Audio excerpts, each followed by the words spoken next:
All right. I think it's Mimi's first workshop. Yeah. Second. Second, were you here too? You watched one online? Oh, you were here 2 for months one. ago. You were. All right. Well, welcome. Welcome, everybody. I love having everybody live, and I love to have you guys on Zoom too. It's great just to have a community of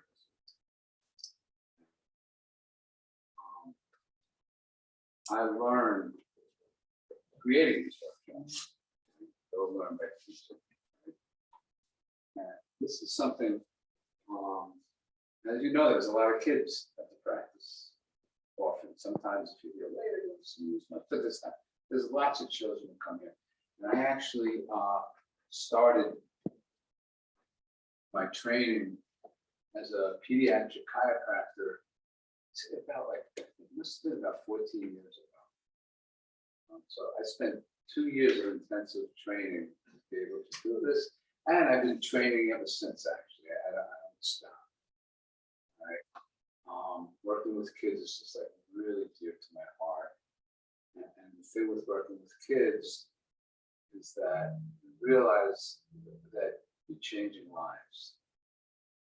It's not like we're not changing adults' lives, but with kids, it could be just this wonderful way. All right. Has anybody here ever been a kid? Never. Show of hands. Come on, if you've been a kid, put your hands up. Do you wish you got adjusted when you were a kid, possibly? Sure. Like it might have been beneficial, maybe. Knowing what we know now. Oh, they know now. Now, I'm going to ask that question afterwards. All right. So here, so the question, this is what we hear all the time. You adjust children? But when do they need to get adjusted? It's not like they're walking around holding, like this, right? How do they get so excited? So we're going to go through that. So one of the biggest things that we see here, all right, is a lot of kids get so excited through the birth process. There's a lot of cesareans. A lot of people think that if you have a cesarean, they kind of unzip the uterus and gently take the child out. Usually the child's stuck. And there's a lot of pulling and pushing. And it's not a gentle process. It's amazing. All right. Often hospital births also pulling and yanking on the child to get the baby out of the birth canal. And even with the natural, uncomplicated birth, often stress with the baby. Sometimes the baby comes out too fast. People don't realize that could be hard and stressful for the baby.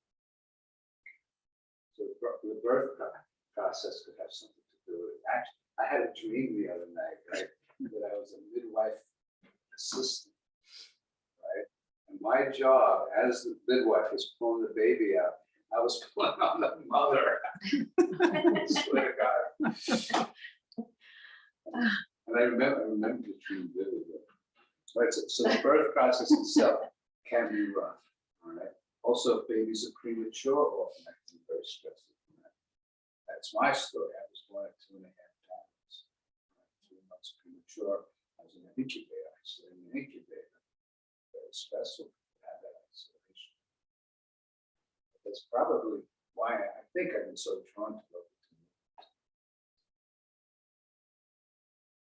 And what I want to say too, and we're going to be talking about it more, often if a child has a hard birth and they're born stressed, if there's no chiropractic intervention, they're going to stay like that for the rest of their life.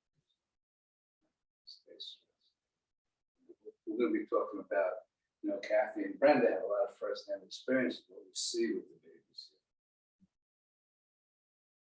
Physical and emotional inheritance. It's another reason. Socialization. So quickly, I'm going to talk about my son Pete, who,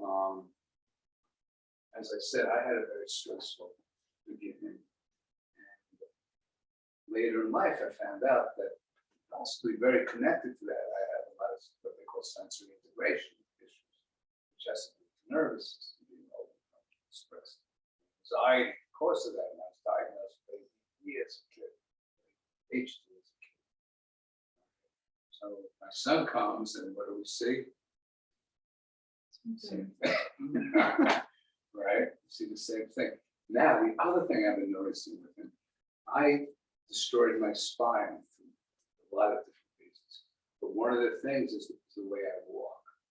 Do this thing where I have. I'm really working on not doing it, but I have a way that I walk that actually really stressed and broke down the discs in my back. I don't know why I walk like that. It is, I think, probably from the civilizations pulling my body in a different way. And now I watch my 15-year-old when he walks, and guess what he walks? Exactly like me. You know, trying to get him to have a normal gait. That's probably something that he imitated. Growing up, watching me walk and stuff. Right? And I see it with kids and parents all the time. Wacky kids, they got wacky parents. Right. Love you all. I'm one of them. Right. Falls, the average child falls 2,000 times by 2 years old.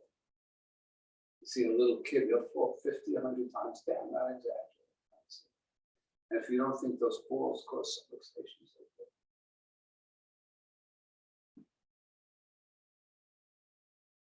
All right, so stress. Kids are under a tremendous amount of stress right now. One thing is in school, like high school kids, junior high school kids, feel a tremendous amount of performance anxiety. College, the whole thing, and really it's intense for them. You know, it's not like, you know, when I was a kid, my mother didn't even know what college I could go. Really, I remember. All the state schools, whatever, I got, oh, I got into Buffalo. Okay, goodbye. Pack me a bag, I got on the bus. Right?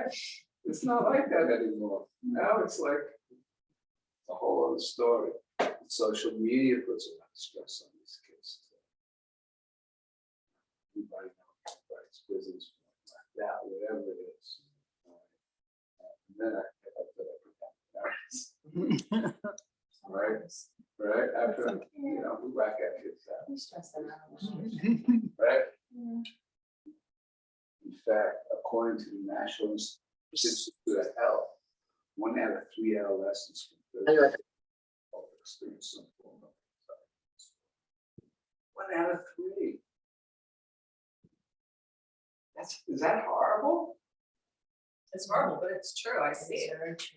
I see it almost every young person who comes in. We have a lot of kids who come in the 20s and 30s.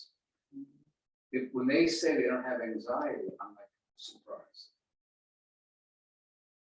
I'm really surprised. They all freaking have anxiety. It's endemic. So these are just a couple of studies that I pulled on chiropractic. So, you know, this is a quick study. This is someone with anxiety and Asperger's. And this is just a 9-year-old boy. They saw improvement in behavior and anxiety came from chiropractic. I'm just going to run through these. We're going to talk about this because this is how most of the babies get it. Breastfeeding and toilet collars. So here, just another thing that we see here every day. Right? Babies come here not able to nurse, and they have toilet collars, the neck is out of alignment. When they come here, it's usually 99% of the time we're going to help these babies. So obviously it's due to subluxations. Ear infections. This is a study on chiropractic. 93% of all episodes improve, 75% in 10 days or fewer, and 43% of only 1 or 2 days. Okay. So what happens to these kids when they go to the medical doctor for this? Antibiotics. And what does that do to them? It's just making them more susceptible to other. Because it affects their Right. gut, affects their immunity, and they go down this hole. And what's really sad is that the American Academy of Pediatrics has said, don't give these kids antibiotics. They're viral infections. But the medical doctors, they don't know what else, they want to do something. So they give the kids antibiotics and then it screws them up more, and it doesn't really help with the ear infections, because the ear infections are viral. I have rarely had a child come here and not. The only, actually, I could think of one child that I wasn't able to help with chronic ear problems.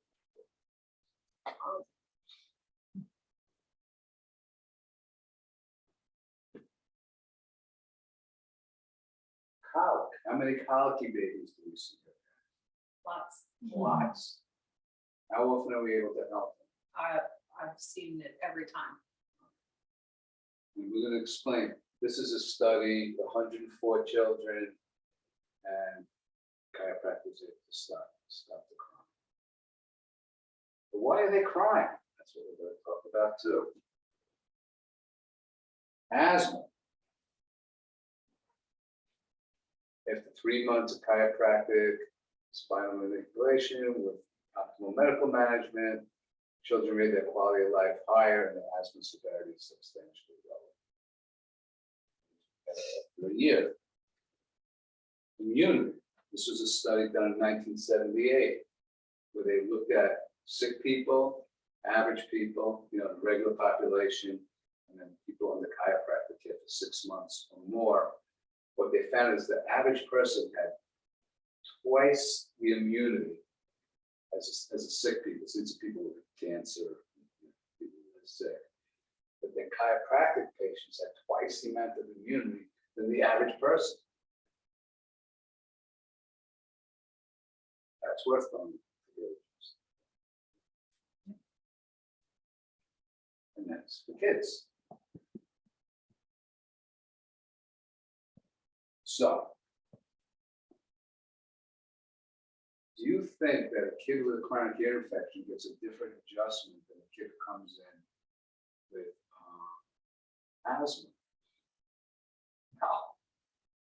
Do you think a kid with colic gets a different adjustment than kids that come in for anxiety? No. That's not what we're doing here. We're not treating these particular things that I was showing you. The kid comes in, they get adjusted so their body is working optimally and their body is able to heal. They're not getting special adjustments for this or that or that. The body has this incredible ability to heal itself, along with Subluxate, it just does. That's the story. That's the story. So, what I'm saying to all the parents out there, and obviously probably if you're honest, you are bringing your kids to me. But the thing is that we want to keep our children's nervous systems as clear as possible, so they're healthy as possible, so they're constantly fighting these things. They're constantly dealing with it before it happens. Why wait till they have asthma or ear infections or whatever it is? If they're under chiropractic care, there's a good chance that they're going to be avoiding these things, just period, because their body's working better. So here, we talk about something called the vagus nerve, all right?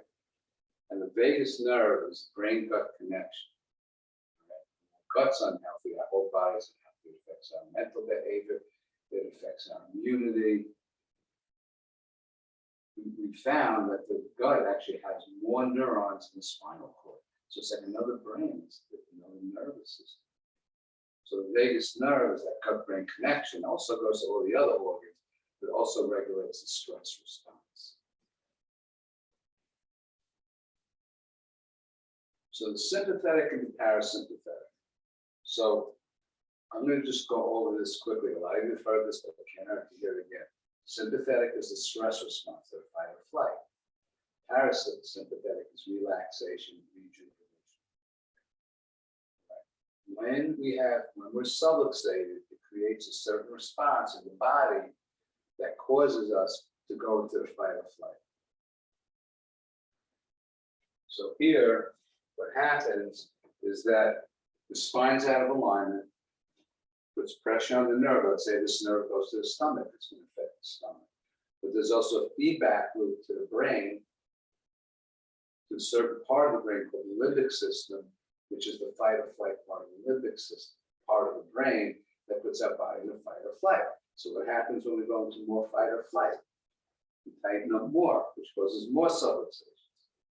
Now, how do we deal with stress when we're under fight or flight? Better or worse? When you're stressed, you deal with stuff better? Worse, right? Do we, when we're under stress, do we perceive the world as a happy place or as a hostile place? Hostile place, which causes us to do what? Tighten up more. So the subluxations are creating a global thing happening in our body that keeps us in that stress response. Do you think our immune system works better when we're stressed and when we're relaxed? Relaxed. You see it in people our whole lives, and people are really stressed. That's when they get sick. Right? It's a low priority to fight a virus if a bear is chasing us. We're in survival. I didn't have the energy. So what we're doing is we're keeping these children out of that stress response. So that's why they come here with torticollis. So they come here with problems latching. They come here with colic, and we adjust that. It's almost, we get these babies who are just crying. They're like this. We just need to relax, so they stop crying. Some of them for the first time in their lives in months. It's like you just switch a switch. Turn Turn a switch. It's like just turning a switch. For us, it's not so evident, but we see it in the kids too, right? We see these kids calm down and relax, by just relaxing that sympathetic nervous system. And, this is something you've heard me say a million times. See the world not as it is, but by who we are. You want the child to see the world as a hostile place. You want to see the world as a hostile place.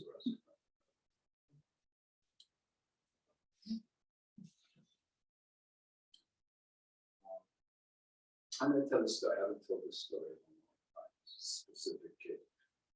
Does anybody know the story of chiropractic started?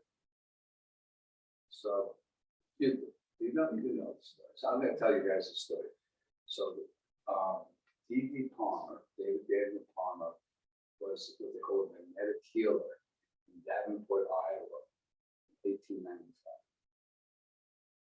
And in this building, so he was like an energy healer.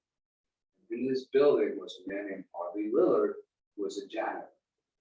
And he was able to tell D.D. Palmer, by the way, he was deaf. Harvey Lillard was deaf. He had bent over to pick up a bucket 17 years before and heard a pop in his back. And when he came back up, he gained his hearing. No, when he came back up, he had lost his hearing. And he told the story to Palmer. And Palmer was doing a lot of research on the spine and nerve system. When he told him this, he says, "Hey, can I check your spine?" And he could feel it was T4, which is like right between the shoulder blades. I don't know how that related to the guy's hearing, but when he adjusted it, his hearing came back 17 years before. That was the birth of chiropractic. Wow. Davenport, Iowa, Harvard College of Chiropractic has 3 different campuses. So that was the birth of chiropractic. So anyway, this woman came to me with a 3-year-old boy, 2 or 3, and he was deaf. So she heard the story. She wanted to bring him in here. And I checked him to see if he had a subluxation of his hearing back. Okay. So it also ends up that the kid was also on the spectrum. And he was like a wild animal. He was just like out of control. It was in the other office. I brought him in the back, and the kid was kicking and screaming and yelling, and no eye contact. He was just. So anyway, I could feel that his atlas was out. and adjusted just to check for contact. I could feel it relax, and we left. And I called the mother that night. Hey, how do you do? She said, "We said mommy for the first time." Wow. Oh, that's so sweet. Like, unbelievable, right?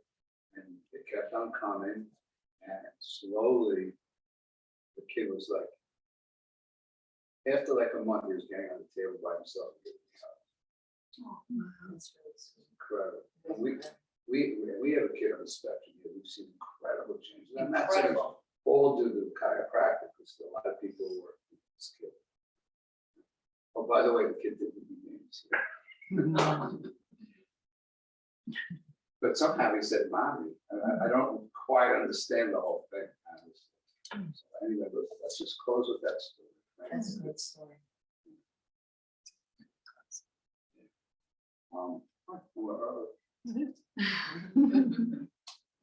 So who do you know who doesn't know about chiropractic? Who do you know that has a kid who would benefit from it? And the way I look at it, any kid could benefit.